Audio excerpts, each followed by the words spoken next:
Il y a 70 personnes, un truc comme ça. C'est chaque année qui passe, il y a de plus en plus de monde. Et ce qui est assez marrant, c'est que ça se rajeunit aussi. Bon, pas toujours, il y a certains, vous verrez, ils ont un peu la couleur de cheveux de mon père. Mais sinon, il y a des jeunes qui font des cartes, des choses comme ça. Donc il y a une nouvelle génération d'utilisateurs Apple II. Donc on attend avec impatience vos enfants pour l'année prochaine ici. S'il vous plaît. Derrière, il s'est passé un truc pas mal cette année. Donc on avait fait nous, mais ils ont filmé en direct l'ensemble des sessions. C'est là, quand ça se fait, ça se déroule sur 5 jours environ. Il y a un gars dont j'ai oublié le prénom, Mike peut-être, on va l'appeler Mike, ouais. On va l'appeler Mike, qui a tout filmé et en direct. Donc ça nous permettait de suivre l'ensemble des sessions et c'est super bien fait. Derrière, comment ça marche chez eux? Ils arrivent comme nous, ils arrivent le premier jour, ils sont dans une université américaine, ils dorment dans des dortoirs et ils s'installent le matin le matin du jour du lendemain de l'arrivée, pardon. C'est un matinée libre qui est consacré aux différents groupes pour faire des points. Ken Gagné retrouve l'équipe de direction de la JS. D'autres discutent sur tous leurs projets, etc. Et il y a ce qu'ils appellent le Garage Sale, le Garage Giveaway. Ce sont deux bons hommes qui ont une énorme collection amassée au fil du temps de produits Apple II.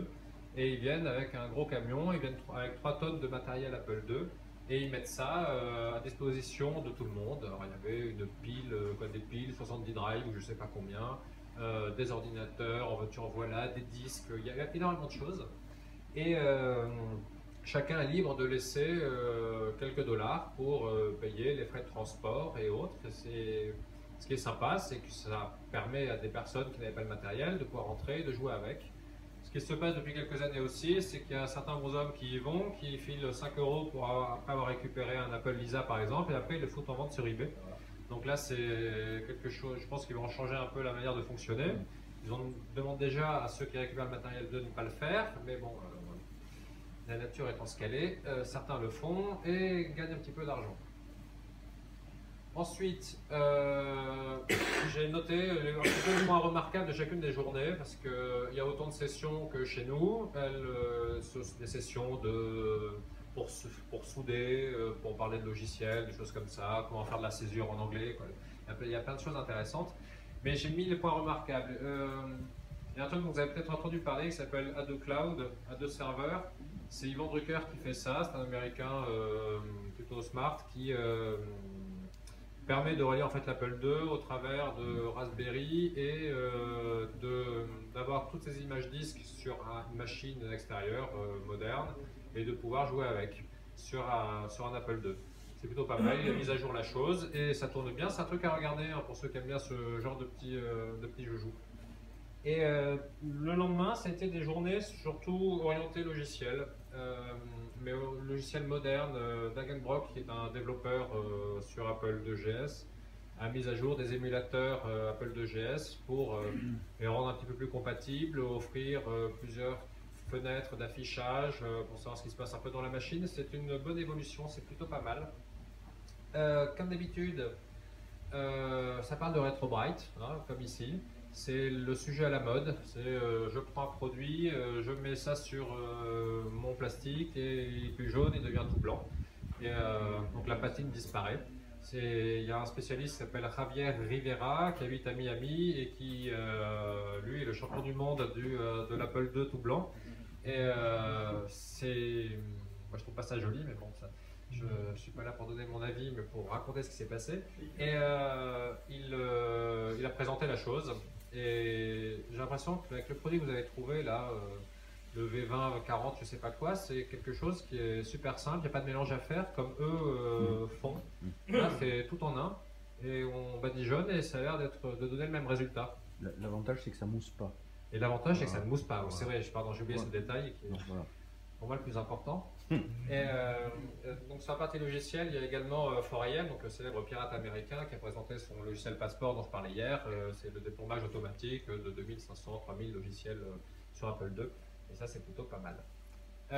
Ensuite, il y a un truc aussi assez amusant, c'est qu'il y a un autre gars qui est assez intelligent, qui s'appelle Martin, même plutôt très intelligent, qui s'appelle Martin Hay, qui a fait une protection. En général, on aime bien parler de déprotection, et là, c'était un atelier sur pas les système de protection comme a pu le faire Jean-Pierre Lagrange dans son bouquin, mais il a pris un logiciel et il a mis une protection dessus. Et le but du jeu, c'est d'expliquer comment il avait fait et comment après on pouvait la déplomber derrière. Et c'est pas mal ça. Moi, ça me donne une idée pour l'année prochaine.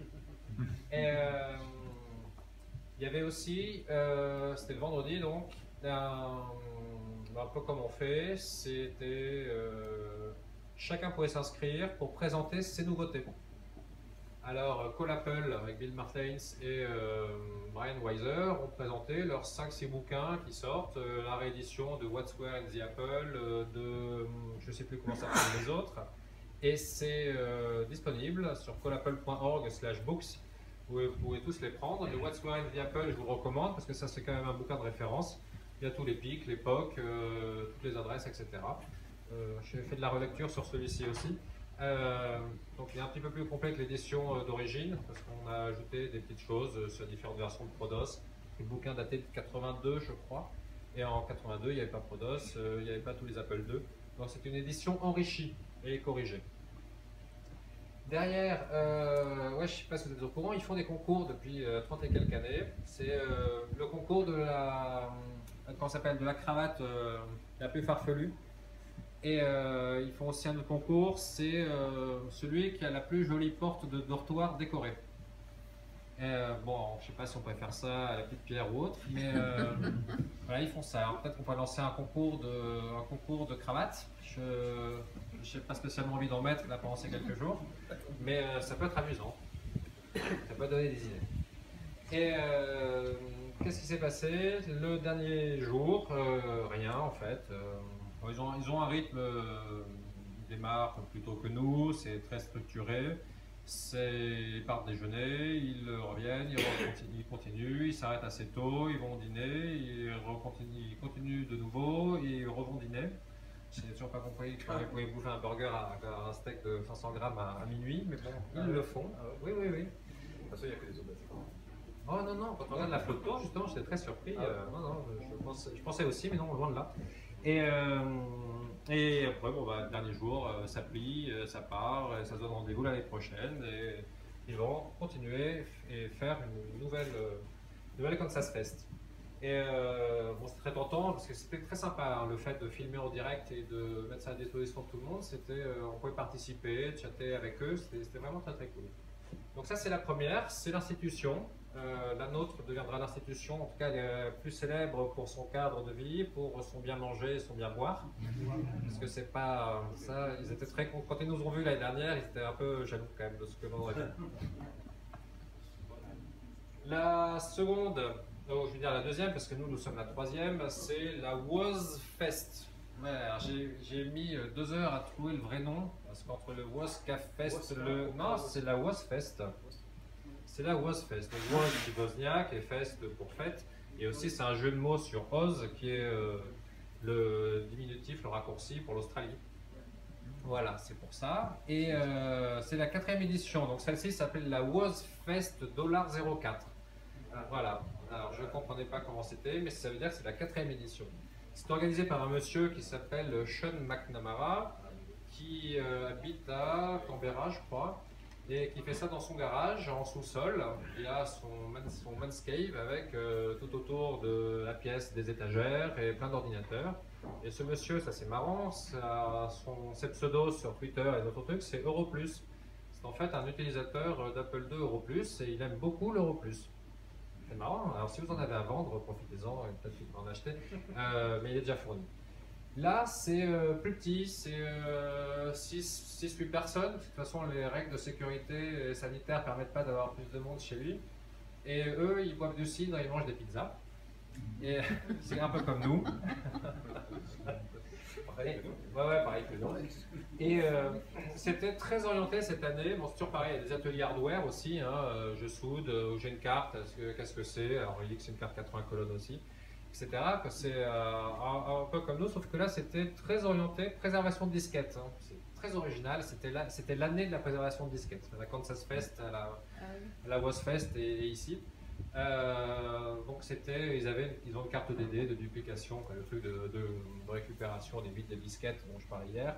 Et il faisait circuler et il numérisait beaucoup de disquettes. Et c'est un petit jeune qui s'appelle Jeremy Barr Hyde qui vient d'arriver. Donc, quand je parlais de renouvellement de génération, c'est l'exemple parfait. C'est un gars qui a une vingtaine d'années. Et une chose à savoir, c'est que le marché australien est inconnu d'à peu près tout le reste du monde. De toute façon, c'est tellement loin qu'ils étaient autonomes, et ils avaient leurs ordinateurs et ils ont eu leurs éditeurs de logiciels qui faisaient des logiciels de jeux comme SSG, c'est ça? SSG, non, mais SSG c'est aussi australien. Si, c'est australien, SSG aussi. Il y a Panther, SSG, donc ça pour la partie jeu. Et pour la partie éducatif, il y en a eu un ou deux et qui ont sorti énormément de logiciels. Et ceux-là, ces logiciels, on ne les a jamais vus. Donc grâce à Jérémy et à Passport, à EDD, machin, à FedUp, ils sauvegardent ce patrimoine-là. Et c'était, voilà, c'est très orienté préservation de disquettes chez eux. Il n'y a rien de plus. Hein. Si Andrew regarde a des idées pour brancher une caméra, un appareil photo sur un Apple II, ou une caméra sur un Apple II, comment elle s'appelle la caméra Logitech très connue, dont j'ai oublié le nom là? Pardon? QuickCam. La QuickCam, merci, c'est ça. Donc il va brancher une QuickCam sur un Apple II et on se en cours. Donc on verra peut-être le résultat l'année prochaine ou en cours d'année sur Facebook ou Twitter. Après, on va ouvrir un petit peu le scope. Pour moi, la grande nouveauté de 2015 à 2016, ça a été l'arrivée de développeurs sur la plateforme. On a eu pendant de nombreuses années des ingénieurs, des électroniciens et autres qui nous ont pondu un nombre de cartes incalculable. Cette année, il y a eu un renouvellement, un renouveau plutôt, plus qu'un renouvellement, un renouveau sur la partie logicielle. Il y a des bons hommes qui ont produit des petits softs. Certains très bien réalisés. Il y a un petit jeu d'arcade en GR fait par un Américain qui a l'air d'être un ancien développeur, qui n'avait jamais touché l'Apple II, et il a sorti un jeu d'arcade vachement bien. Il y a bon, évidemment le célèbre plein gaz version 1.2 qu'on vous a offert hier, et plein qui continuent, plein qui arrivent plutôt et qui continuent à faire évoluer leur logiciel, et ça c'est plutôt pas mal. Je trouve ça très agréable. Moi qui suis un softeux et pas du tout un mec de hard, je suis très content de voir ça, et je trouve que ça donne de la motivation, ça facilite les échanges aussi, parce qu'on était quand même assez peu nombreux à faire du dev. Maintenant il y a des bons hommes qui arrivent et qui font des choses et de qualité. Tout ça c'était vraiment une belle évolution. Ils ont annoncé à la Kansas Fest la sortie d'un jeu qui s'appelle Ancient Legends, qui est basé sur le moteur sur lequel travaillent des bons hommes depuis 2-3 ans, qui s'appelle Lawless Legends et qui devrait arriver incessamment sous peu d'ici la Kansas Fest 55. Et entre temps, ils ont sorti de petites démos pour montrer comment fonctionnait le moteur, etc. Donc ça s'appelle Ancient Legends et c'est disponible sur le site du bonhomme. Et c'est Seth Berger qui l'a fait. Ce monsieur a un nom de groupe de musique qui s'appelle 8-Bit Weapon, et il fait de la musique sur C64. Et je vous recommande son disque qui s'appelle Disassembled Language, qui est un disque New Wave planant, etc., qui est de très très bon. Et c'est fait avec un machin 64. Ouais, oui, pardon, j'ai dit un gros mot.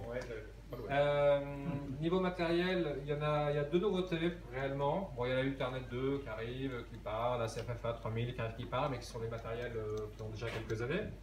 Et les deux dernières cartes, ce sont les cartes Force Sonic et la carte For Play. La carte Force Sonic permet de faire de la quadriphonie sur un Apple IIgs.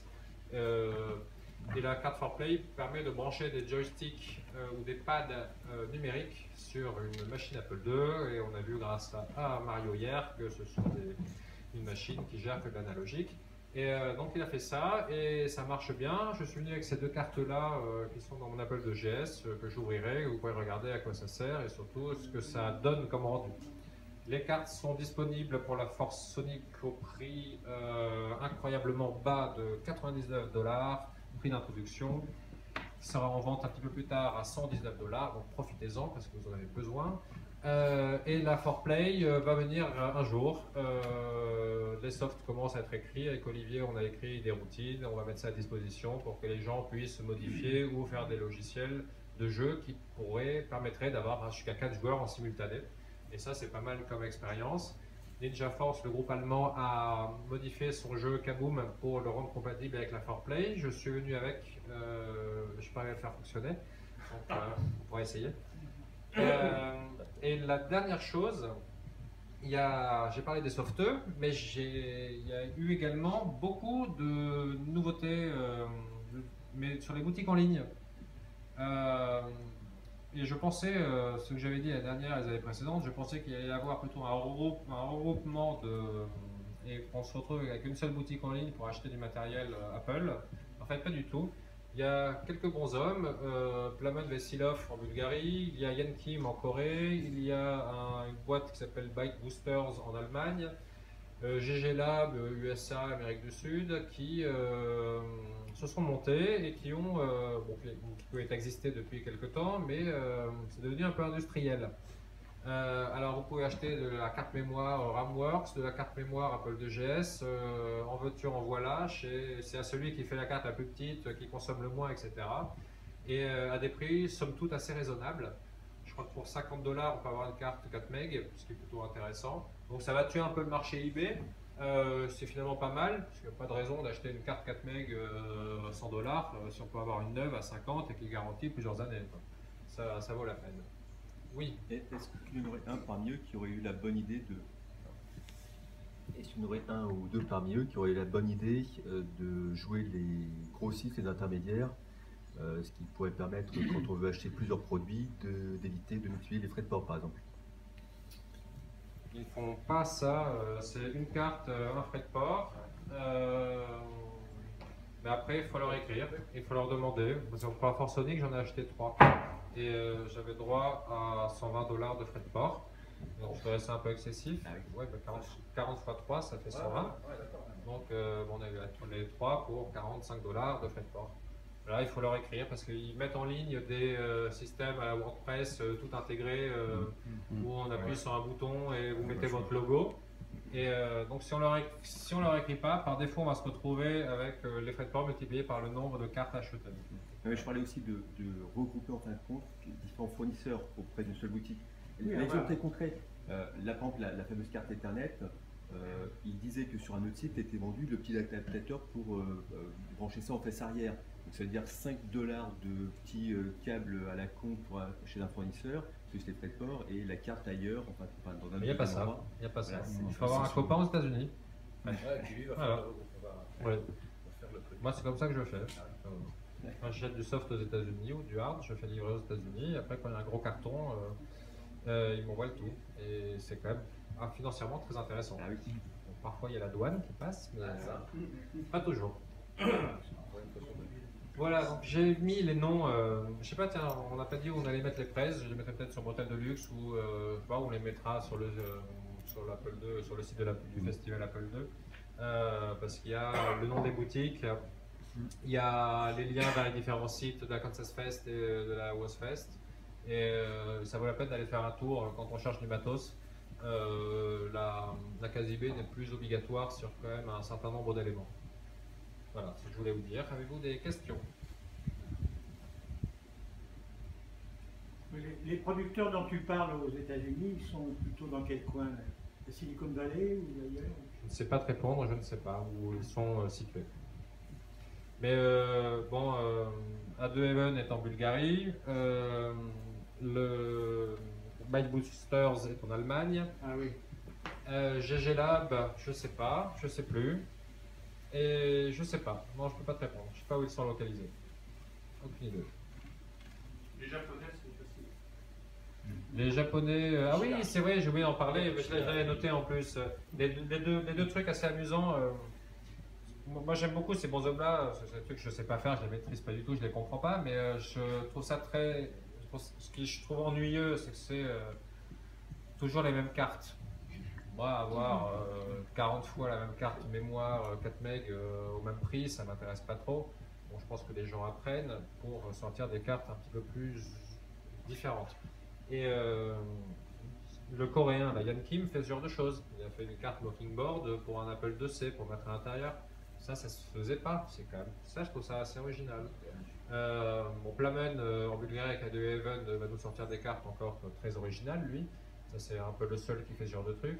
Et il y avait aussi, le dernier, c'est celui qui va et qui vient, qui s'appelle Koichi Nishida, de Nishida Radio, qui nous a fait une carte. Je sais pas si on peut appeler ça une carte. Ça se plug sur le chip graphique de l'Apple IIgs et ça vous permet de faire une sortie VGA plutôt que de faire une carte qui va prendre des signaux sur la carte mère et qui va transformer tout ça. Il se plug directement sur le chip vidéo. Et ça, c'est la première fois qu'on a une carte comme ça et elle tourne, ça fonctionne très bien. Pour nous, ça a moins d'intérêt avec les qualités. Bah oui, c'est toujours, ouais, en fait, c'est vrai, le marché américain. sur le marché de la carte vidéo, ça fait partie de ces exemples-là de cartes multipliées par le nombre de fournisseurs. Nous, on a le Péritel et c'est facile d'aller récupérer le RVB et de jouer un peu. Oui, après, c'est l'histoire de fréquence. Mais donc, il les multiplie, il y en a dans tous les sens pour aller mettre majoritairement pour sortir sur du VGA. Parce qu'on le voit bien, tous les écrans d'Apple IIgs ou autres vieillissent quand même un petit peu et on ne sait pas tous les réparer. Et là en ce moment, c'est peut-être ce qu'on va voir arriver en 2016, mais après c'est une histoire de licence et de coût à la carte, c'est du HDMI pour brancher sur tous les écrans vraiment ultra modernes. Mais ça, le problème c'est qu'il faut payer une licence et il faut payer après à la pièce. Et pour un marché tel que le nôtre, c'est peut-être pas quelque chose d'utilisable, voilà, de réalisable. Pas financièrement. Je crois que c'est 10 000 ou 5 pour des petites séries. C'est 5 ou 6 000 $ le ticket d'entrée. Non, 5 ou 10 000 $ le ticket d'entrée.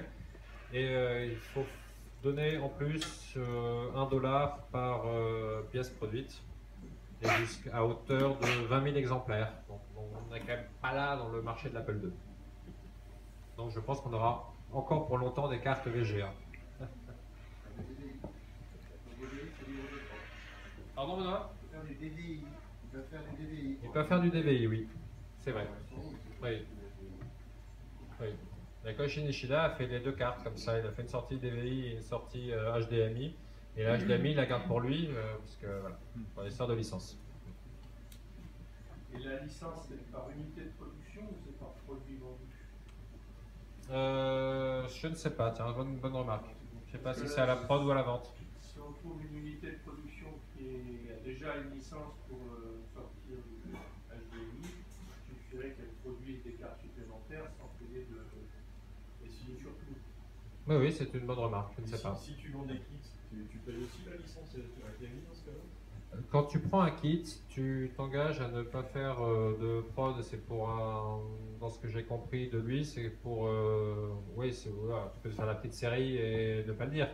Mais normalement, quand tu prends le truc, c'est pour chez toi et point final. Ouais, mais tu vends des kits. Question alternative, est-ce qu'il pourrait vendre ou diffuser le schéma par exemple? Je ne sais pas, c'est une bonne remarque, je lui poserai la question. C'est une bonne question, je demanderai à Koichi ce que l'on peut faire, si on peut envisager un kit ou autre chose, quitte à ce que l'utilisateur ou l'acheteur prenne ou aille, je sais pas, mettre un ticket PayPal de 10 € chez Monsieur le Consortium HDMI, je ne sais pas. Eh bien, merci. Ouais, très bien. Merci. À plus tard. Bravo.